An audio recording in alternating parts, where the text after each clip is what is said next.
Testing, suaranya apakah diterima dengan baik? Jelas, Romo.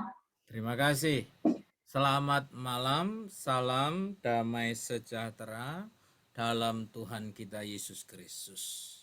Pada malam hari ini, saya mengambil tema, tadi sudah disebutkan, yaitu kesatuan atau bersatu dalam ketidaksatuan. Wah, ini judulnya agak membingungkan ini. Maksudnya apa?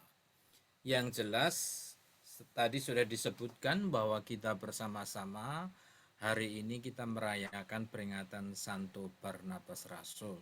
Meskipun yang mengikuti perayaan Ekaristi sore tadi mungkin sudah merayakan Tritunggal Maha Kudus. Tetapi kita kembali ke perayaan yang tadi pagi, yaitu peringatan Santo Barnabas Rasul. Lalu mengapa saya mengambil judul itu, Bersatu dalam Ketidaksatuan? Nah, lihatlah gambarnya. Ini ada gambar antik ini. Ini ada dua orang sedang bertinju. Ini saya temukan gambarnya di Google. Ini adalah Barnabas dan Paulus. Nah, arahnya udah jelas. Bersatu dalam ketidaksatuan nanti, saya akan memberikan renungan atau pengajaran kepada saudara-saudari bagaimana Paulus dan Barnabas ini bekerja untuk kemuliaan Tuhan, bekerja bersama yang tentunya melalui banyak pengalaman yang akhirnya saya menyimpulkan meskipun dalam banyak hal mereka tidak bisa bersatu, tetapi demi Yesus Kristus mereka berusaha untuk saling memahami, menghargai. Itu yang saya sebut bersatu, meskipun mereka berpisah di dalam misi.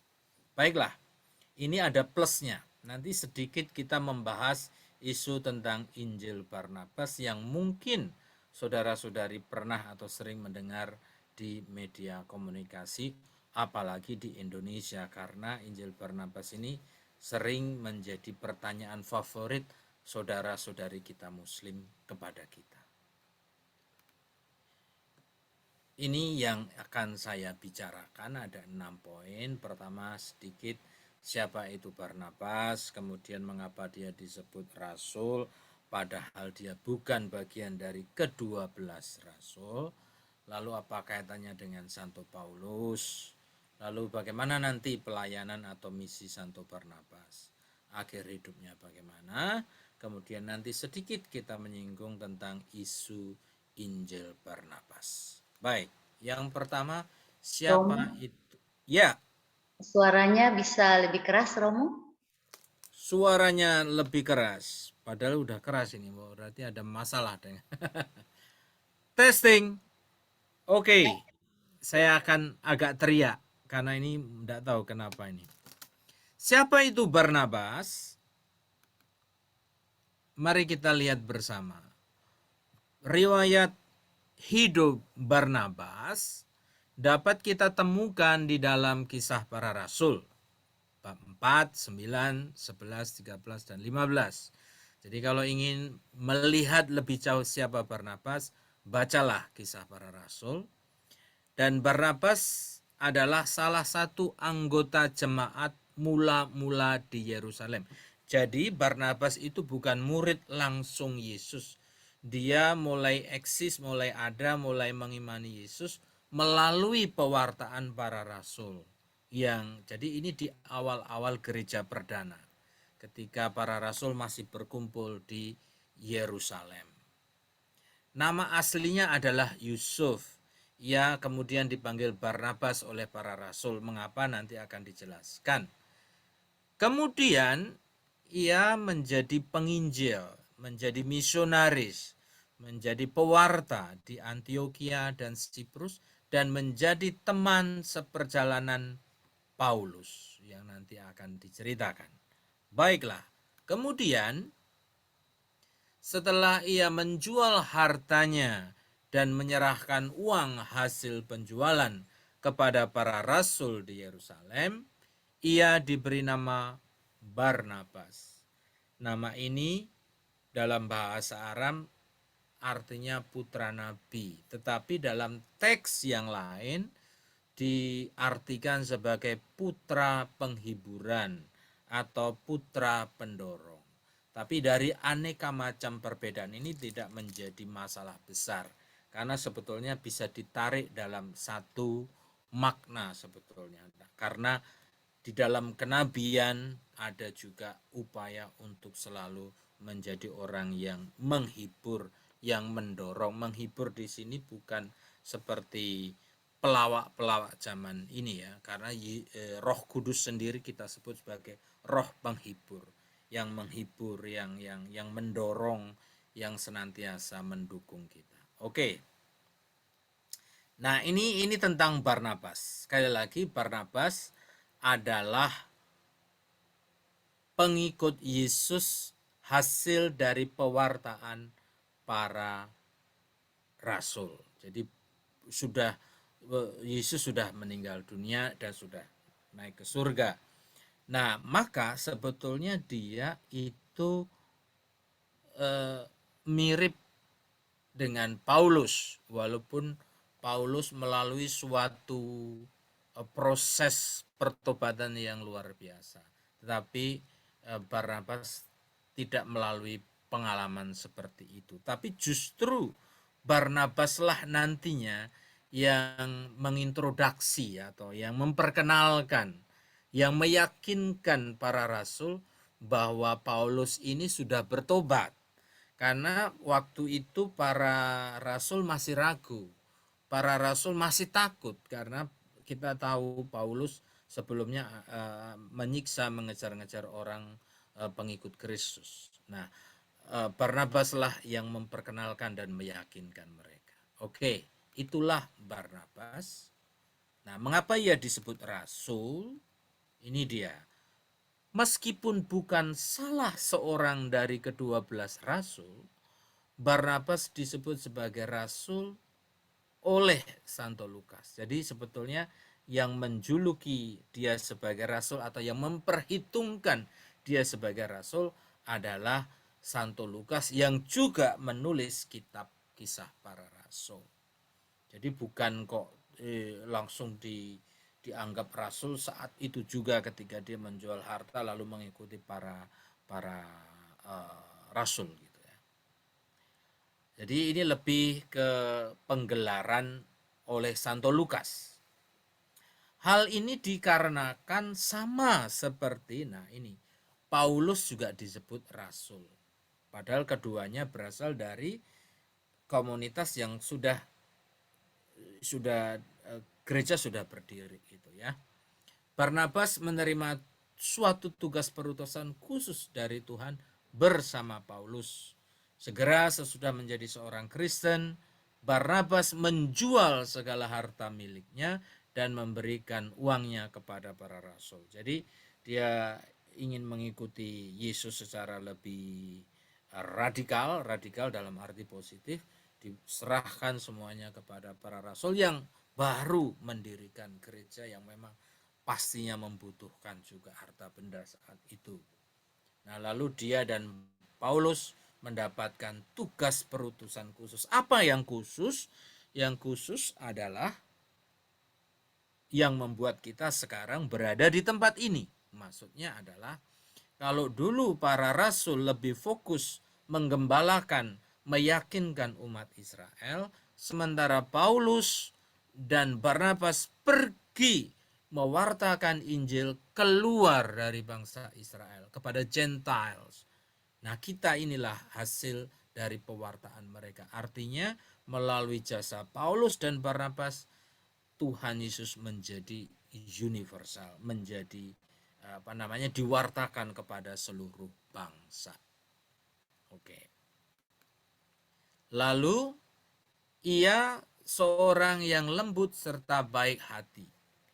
Ia penuh semangat dalam membagikan iman dan cintanya kepada Yesus. Barnabas diutus ke kota Antiokhia untuk mewartakan Injil.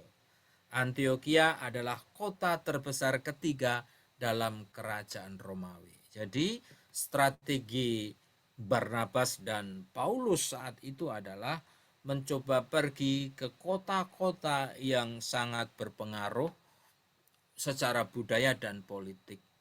Karena konsepnya mereka ingin Yesus itu diwartakan kepada seluruh bangsa, maka harus dipegang tempat-tempat yang penting itu. Nah, itu kuncinya. Kalau itu mengapa sekarang saya dan teman-teman dan juga beberapa kongregasi lain meskipun sulitnya setengah mati, tapi kita belum give up untuk tidak bermisi di Cina. Karena Cina kami memandang menjadi suatu tempat yang semakin penting bagi dunia. Maka gereja juga harus tetap hadir di sana. Oke. Apa kaitannya dengan Paulus? Tadi saya sudah menyebutkan Barnabas adalah seorang Yahudi dari keturunan suku Lewi yang berasal dari Siprus. Barnabas dikenal sebagai orang jujur yang menjual ladangnya, tadi sudah saya ceritakan, diserahkan kepada para rasul. Barnabas pertama kali berjumpa dengan Paulus ketika Paulus berkunjung ke Yerusalem, dan Barnabaslah yang kemudian memperkenalkan Paulus kepada para rasul. Barnabaslah yang meyakinkan pengikut Yesus jika Paulus yang saat ini dikenal sebagai terbalik, jika Saulus yang dulunya dikenal sebagai Saulus yang terkenal penganiaya Yesus, pengikut Kristus maksud saya, sekarang sudah menjadi bagian dari murid-murid Yesus sejak Paulus melihat Tuhan dan mengajar di Damsyik dalam nama Yesus. Oke. Ia menjadi teman seperjalanan Paulus dalam karya dan misi. Bersama dengan Paulus, Barnabas diutus menjadi jemaat di Antiokhia untuk memberitakan Injil kepada orang-orang bukan Yahudi. Ini yang tadi saya sebutkan. Orang-orang di luar Yahudi, ya kita semua saat ini. Kebersamaan mereka tidak berjalan mulus dan indah-indah saja. Nah, inilah yang ingin menjadi pusat dari pengajaran saya. Mengapa saya memberi judul Bersatu dalam Ketidaksatuan? Meskipun kadang mereka, maksud saya Paulus dan Barnabas, tidak sejalan dan saling bersikas dalam idenya masing-masing, namun mereka tetap menjalin relasi dengan baik demi kemuliaan Allah. Nah, ini yang menjadi kuncinya. Maka Bapak Ibu Saudara-saudari, yang namanya persekutuan umat Allah di dalam paroki, di lingkungan atau di kelompok doa, atau bahkan di dalam keluarga, yang namanya perseteruan itu menjadi bagian memang yang tak terhindarkan. Sebaik apapun kita pasti mengalami itu. Maka yang paling penting belajar dari pengalaman Paulus dan Barnabas ini. Meskipun mereka tidak bisa menyatukan ide, lalu mereka berjalan sendiri-sendiri di dalam misi, tetapi semangatnya masih menyatu demi Kristus. Mereka saling menghargai satu sama lain. Nah, ini nanti akan dijelaskan perbedaan jalannya dengan Paulus. Barnabas dan Paulus mulai berjalan bersama untuk memberitakan Injil di Antiokhia. Kemudian Yohanes yang disebut Markus ikut bergabung bersama mereka untuk memberitakan Injil ke Siprus. Buah dari pekabaran Injil di Siprus adalah bertobatnya seorang gubernur, seorang pemimpin, yaitu Sergius Paulus. Oke. Barnabas terus mengikut Paulus melanjutkan perjalanan demi mengabarkan Injil di beberapa tempat hingga kembali ke Antiokhia. Ketika ia berada di Listra, banyak orang menganggap mereka sebagai Zeus. Nah, ini juga informasi yang menarik dan penting. Ketika mereka memberitakan Injil, memberitakan Yesus. Orang melihat Barnabas dan Paulus ini seperti Zeus, seperti seorang dewa, seperti orang yang hebat, yang sakti, seorang nabi baru dan lain sebagainya. Nah, ini menjadi penting bahwa kemudian kedua pewarta ini meluruskan kepada mereka, meluruskan tentang siapa dia. Nah, ini yang penting bagi kita saat ini, termasuk saya, termasuk kita semua yang diberi tugas untuk pelayanan, bagaimana tetap berjalan low profile, mencoba meluruskan siapa kita, jangan sampai disalahpahami seolah-olah kitalah yang menjadi pusat perhatian dari misi, padahal seharusnya Yesus yang di atas segala-galanya. Di Antiokhia, Barnabas bersama Paulus menghadapi keributan yang terjadi dalam jemaat mengenai sunat. Nah, ini juga penting ya. Jadi bangsa Yahudi dulu, sunat itu seperti orang Muslim saat ini menjadi syarat masuk ke dalam keagamaan itu gitu. Nah, lalu Barnabas dan Paulus saat itu masih kompak mencoba menjelaskan bahwa yang membuat kita Kristen itu bukan disunat atau tidak disunatkan, tapi lebih-lebih adalah dibaptis dalam Roh Kudus. Sunat itu hanya menjadi tradisi bangsa Yahudi yang ya sebagai bagian dari budaya bisa diikuti.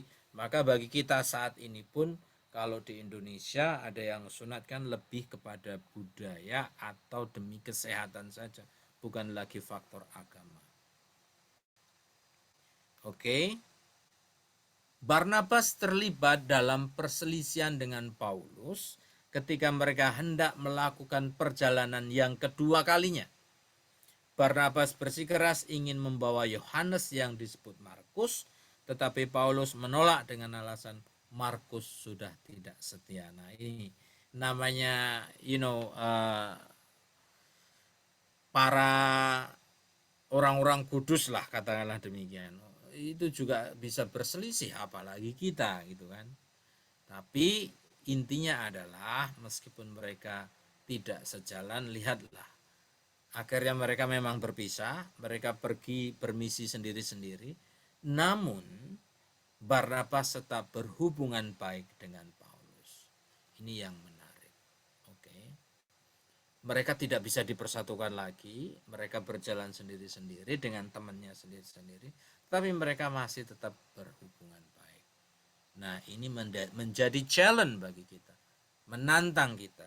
Bisa nggak kita?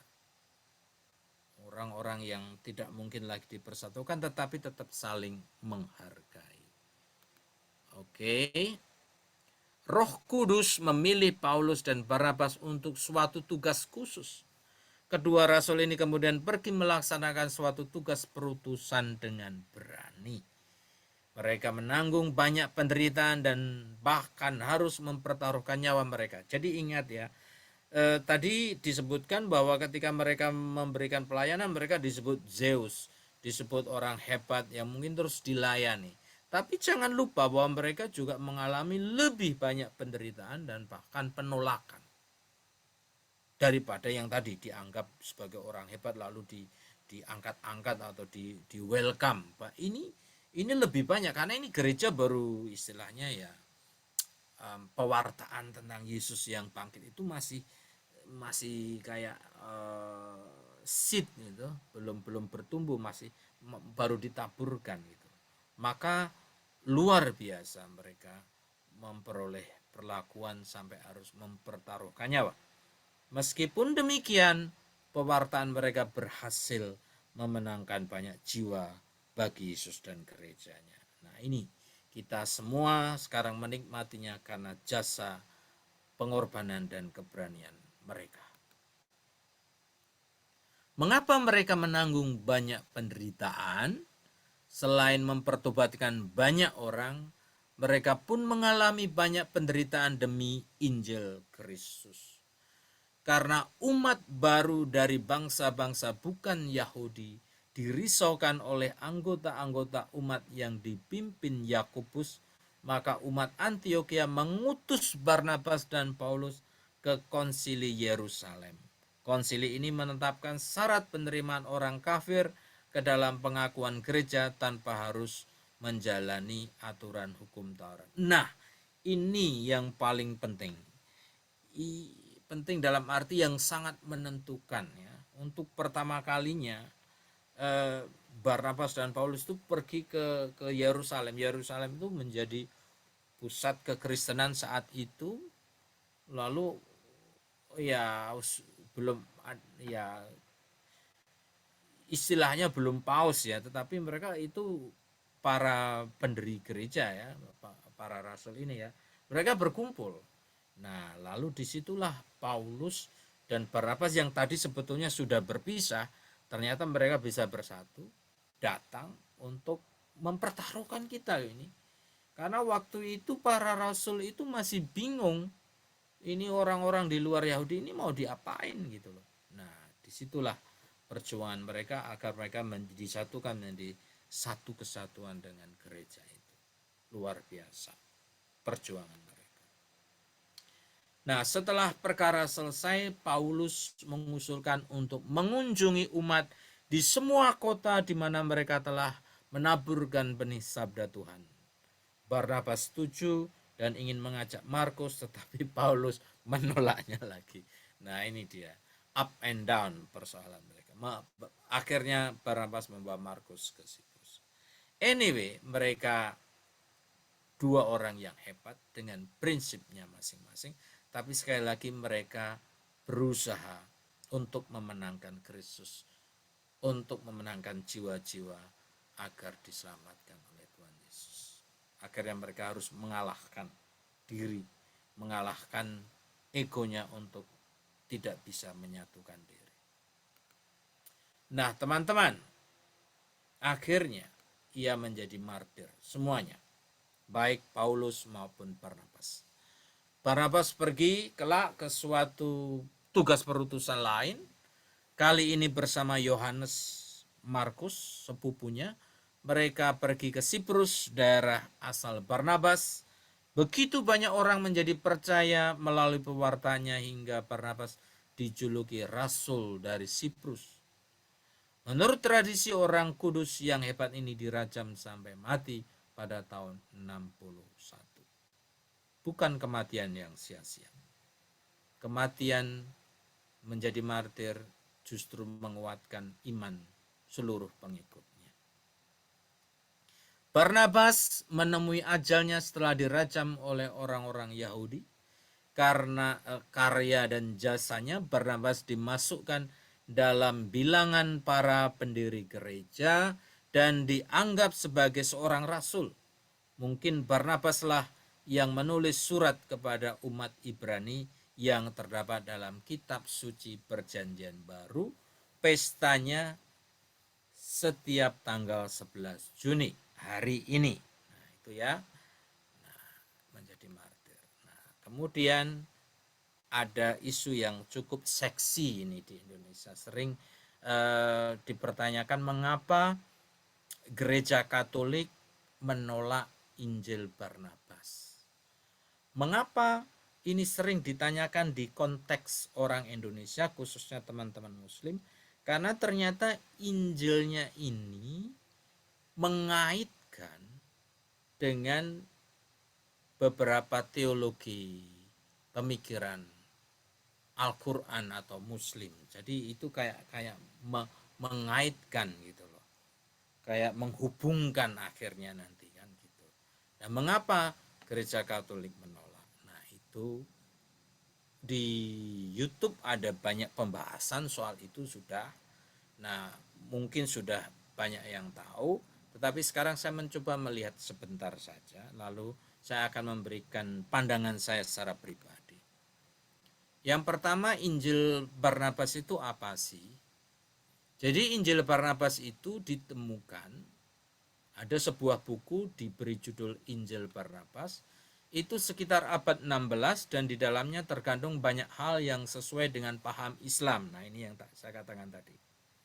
Yesus yang digambarkan di dalam Injil Barnabas seperti digambarkan dalam kitab suci agama Islam. Yesus digambarkan bukan sebagai anak Allah atau Allah, namun sebagai nabi yang membuka jalan bagi Nabi Muhammad, sama seperti Yohanes Pembaptis membuka jalan bagi Yesus. Dan Yesus tidak mati disalibkan, namun digantikan oleh Yudas. Bagi kita umat Katolik, Injil ini bukanlah Injil yang termasuk di dalam Injil kanonik, karena apa yang disampaikannya tidak sesuai dengan ajaran Kristen. Dengan tidak adanya bukti keotentikan Injil Barnabas itu, sesungguhnya Injil ini tidak layak dijadikan dasar acuan ajaran. Injil Barnabas bukan teks yang berasal dari abad pertama Masehi seperti Injil-Injil yang lainnya. Seperti seharusnya kita sungguh ditulis oleh Rasul Barnabas. Sumber otentik yang berasal dari abad pertama yang merekam kehidupan Yesus adalah kitab-kitab Perjanjian Baru yang semuanya bertentangan dengan yang ada dalam Injil Barnabas. Oke. Nah, sikap Gereja Katolik tadi sudah disebutkan, tapi ini secara lebih lengkap ada 5 poin. Mengapa Gereja Katolik tidak mengakui adanya Injil Barnabas? Pertama, karena tidak otentik. Banyak hal bisa diteliti. Yang kedua, bertentangan dengan ajaran Kristus dan para rasul. Yang ketiga, surat Barnabas yang pernah dikenal dan dibacakan di gereja Alexandria pada abad kedua itu tidak sama dengan Injil Barnabas yang lahir kemudian baru abad 16. Terdapat banyak kejanggalan dalam Injil Barnabas kalau dilihat secara detail. Kayak misalnya bagaimana mungkin sebuah buku yang dilahirkan berabad-abad kemudian 16 lalu itu dianggap sebagai secara objektif bisa mengaitkan tulisan-tulisan yang ada di abad-abad pertama. Kecuali kalau itu diteliti, itu ada kesamaan tahun, nah itu bisa. Lalu ada anakronisme atau ketidaksesuaian sejarah yang tercatat dalam Injil Barnabas. Jadi saya tidak menjelaskan secara detail, ini juga ada banyak di internet kalau mau dicari. Nah, sekarang sikap kalau saya gimana sih kalau saya ya? Kalau saya mensikapi polemik tentang Injil Barnabas. Yang pertama, kalau saya sih, saya personal ya, saya bukan mewakili gereja, saya sendiri. Kalau saya akan menyambut baik kehadiran setiap buku yang berbicara tentang Tuhan Yesus. Artinya apa? Artinya kita sebagai orang Katolik itu harus dewasa, harus memberikan kebebasan semua orang untuk secara bebas mempelajari tentang Tuhan Yesus, menulis tentang Tuhan Yesus. Kayak misalnya kita itu mempunyai keuangan itu transparan kalau siap di-update dan di-upgrade oleh pihak yang lain. Maka Yesus silahkan, kalau ada yang mau meneliti ilmu pengetahuan silahkan, agama lain silahkan. Maka sebetulnya kalau di toko buku itu ada banyak sekali tulisan-tulisan tentang Yesus Kristus. Tapi kita sebagai orang Katolik harus kritis. Ada tulisan tentang Yesus Kristus karena memang anti gereja Katolik. Ada yang menulis tentang Yesus Kristus mainly karena objektif ilmu pengetahuan. Ada yang karena memang Katolik, dia adalah pengikut Kristus. Jadi gitu, harus melihat siapa sih pengarangnya. Nah, ada juga tulisan-tulisan agama Protestan yang anti Katolik. Ada juga tulisan-tulisan Protestan yang bagus juga untuk orang Katolik. Nah, ini jadi sebetulnya di toko buku atau di library itu kita seperti masuk ke hutan, ada banyak sekali informasi tentang Yesus. Tidak masalah. Semakin banyak perspektif, kebenaran justru akan terjadi. Kalau kita menutupi itu malah aneh gitu. Jadi silahkan orang menulis atau meneliti atau riset tentang Tuhan Yesus. Tapi tentu itu tidak akan mengurangi keyakinan kita karena kita punya dasar yang kuat dan kita mempertanggungjawabkan kok. Jadi kita bukan menolak sekedar menolak, kita betul-betul meneliti juga. Itu. Nah, maka yang kedua adalah saya yakin penolakan Injil Barnabas di dalam gereja Katolik dengan tidak dimasukkan ke dalam kanonik Injil bukan penolakan terhadap kebenaran yang diklaim oleh agama lain atau oleh ilmu pengetahuan. Bukan karena benci, bukan karena khawatir, enggak. Sama sekali penolakan itu karena objektivitas.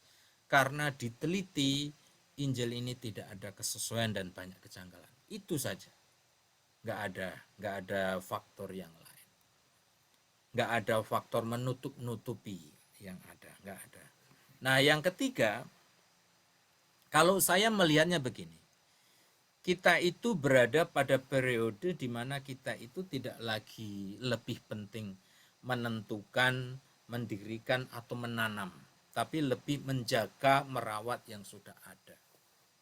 Maka ada pada zamannya gereja menentukan pada abad-abad pertama mana tulisan-tulisan yang bisa dimasukkan dalam kanonik, dimasukkan sebagai kitab suci, mana yang tidak.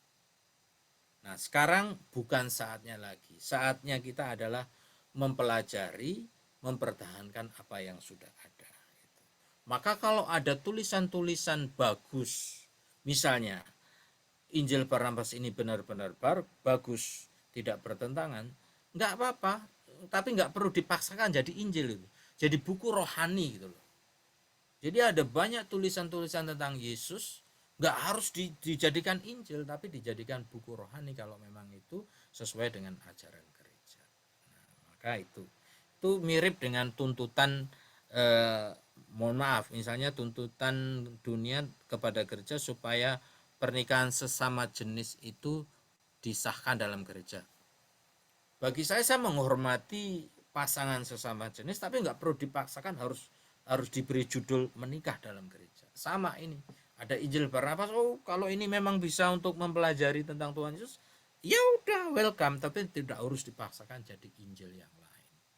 Begitu sikap saya tetap tentang Injil Barnabas. Maka kesimpulannya, oke, sudah 30 menit. Sebagai umat Kristiani selayaknya kita berpegang pada kitab suci yang kanonnya ditentukan oleh magisterium gereja Katolik. Artinya udah magisterium itu bapak-bapak gereja sudah menentukan melalui sebuah proses yang sangat panjang yang menerima kuasa dari Kristus untuk mengikat dan melepaskan. Jadi itu intinya di sini kan, intinya di sini. Jadi para rasul itu adalah orang-orang yang diberi warisan oleh Tuhan Yesus untuk menentukan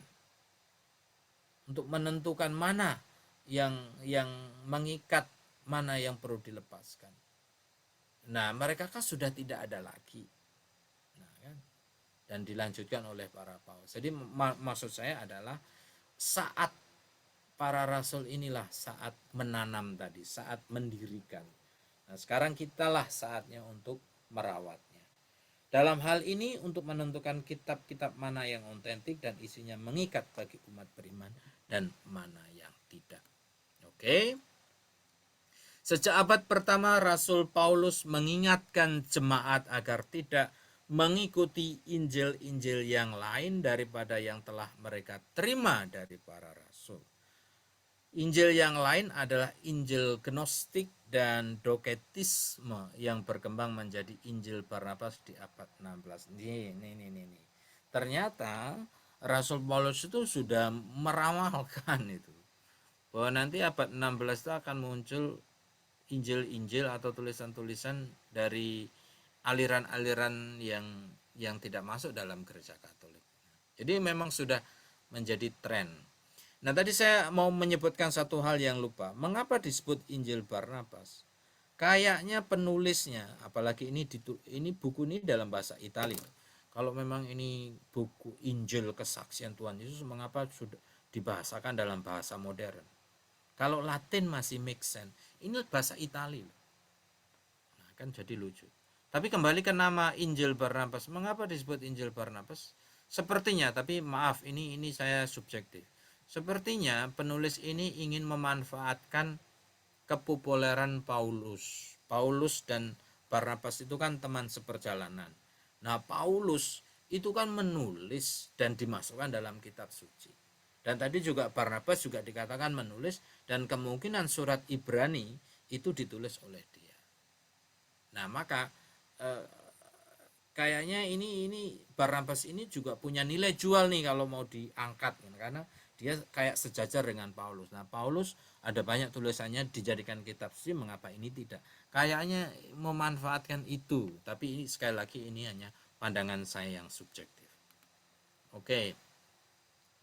Kita harus mengingatkan bahwa kitab suci diberikan kepada gereja, dan gerejalah yang berhak menentukan kanonnya dan interpretasi kitab-kitab tersebut secara otentik.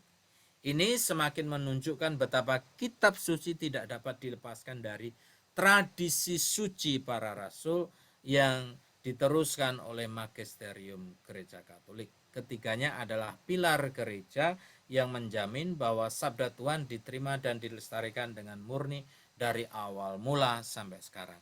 Di sini ada satu poin yang menarik. Gereja Protestan, saudara-saudari kita Protestan, secara garis besar, mereka lahir itu kan karena merasa gereja Katolik itu terlalu menitik beratkan pada tradisi sucinya, bukan pada kitab sucinya.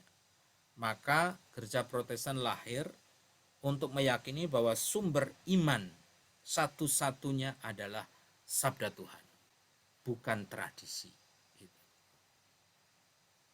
Maka lahirlah mereka. Tapi lucunya, nah ini, kalau mereka harusnya sadar ya, sabda Tuhan itu pun lahir dari suatu tradisi suci yang mereka tolak. Kan lucu. Sabda Tuhan itu lahir juga melalui proses tradisi suci yang mereka tidak mau menerimanya. Tetapi mereka sekarang menjadi agama tersendiri dan punya kitab suci yang sebetulnya itu produk kita, dalam tanda kutip. Produknya para bapak-bapak gereja. Tapi anyway, itu urusan mereka. Yang penting saya hanya mau menjelaskan itu, lucunya itu. Bahwa sabda Tuhan itu tidak bisa dilepaskan oleh tradisi suci. Oke.